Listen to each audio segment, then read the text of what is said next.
சுவாமியின் வழிபாடுகள் நிறைய சர்ச்சைகள் இருக்கு. சுவாமி வந்து எந்த மதத்தையும் சாராதவர். சுவாமியை எப்படி தான் வழிபடுறது? ரொம்ப அழகான ஒரு வழிமுறையை காட்டியிருக்காருல. என்னையும் நினச்சிக்கோ, என் பேரை சொல்லு, போதும். என் நண்பர்களுக்கு அது போதும். இந்த பிச்சைக்காரன் பேரை சொல்லுங்க, இந்த பிச்சைக்காரன் நினச்சிக்கோங்க. இந்த பிச்சைக்காரன் சொரூபமும் நாமமும் நீங்கள் எப்பயும் நினைவு வச்சா போதும். வேறு எந்த காரியமும் நீங்கள் பண்ண வேண்டாம். மற்றதெல்லாம் இந்த பிச்சைக்காரர் பார்த்துக்குவார். எங்கள் அப்பா பார்த்துக்குவார். ரொம்ப சுலபமான வழிபாட்டு முறை இல்லை அது. Remember this beggar.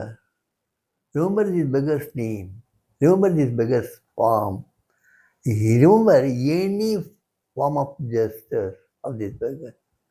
And it is தபஸ்னே சொன்னார். அதுதான் உண்மையான தபஸ்னே சொன்னார். இந்த பிச்சைக்காரன் பேரை ஞாபகத்தில் வச்சுக்கிறது, இந்த பிச்சைக்காரன் ரூபத்தை ஞாபகத்தில் வச்சுக்கிறது, இதுதான் உண்மையான தபஸ்னே சாமி சொன்னார். இதை விட சிறந்த வழிபாட்டு முறை எதுவுமே கிடையாது.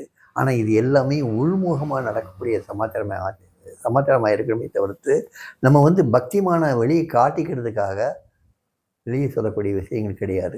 இதை வந்து நீங்கள் 4 பேருக்கு சொல்லும்போது இந்த நாமத்துடைய மகிமை நீங்கள் சொல்லலாம், இந்த நாமத்தை அவங்களுக்கு எடுத்து சொல்லலாம். ஆனால் இந்த நாமத்தை நீங்கள் கத்தி கத்தி சொல்கிறதுனால மக்களுக்கு வந்து இந்த நாமத்தில் என்ன அது புதுசாக ஏதோ ஒன்று சொல்லிகிட்டு இருக்காங்கங்கிற ஒரு நினப்பு தான் வருமே தவிர்த்து இந்த நாமம் உள்ளே போகாது. ஒரு ஞானியின் முன்னால் சாண்ட் பண்ணும்போது அது எல்லாரும் இதயத்துக்குள்ளேயும் பாயும். ஆனால் ஞானிகள் இல்லாமல் நீங்களாக சாண்ட் பண்ணிங்கன்னா பல்வேறு தரப்பட்ட எண்ணங்களுக்கு மத்தியில் தான் இந்த நாம சாண்டிங்கும் ஓடிக்கிட்டு இருக்கும். திடீர்னு இது எவ்வளோ நேரம் சொல்லுவாங்க, நிப்பாட்ட மாட்டாங்களா?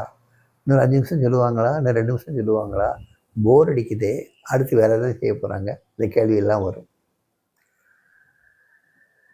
இதெல்லாம் வராமல் இருக்கிறதுக்கு வழிபாட்டு முறையை என்ன செய்யணும்னா ஒன்றே ஒன்று தான், சாமியை நினைக்கணும். சாமியை நினைக்கும் போதே அவருடைய நாமம் தன்னால் வரும். அந்த தன்னால் வரக்கூடிய நாமத்தில் லயிச்சு இருக்கணும். அதை தியானமாக கன்வெர்ட் ஆகிடும். அதான் ஆகிடும். நீங்கள் ஆக்க முயற்சியை எடுக்க வேண்டாம். அது சுவாமி பார்த்துக்குவார். சாமி நினைங்க, சாமி நாமத்தை நினைங்க, சாமி மற்றதெல்லாம் பார்த்துக்குவார்னு சாமியே உறுதிமொழி கொடுத்துருக்கும் போது உங்களுக்கு வேறு என்ன வேணும்?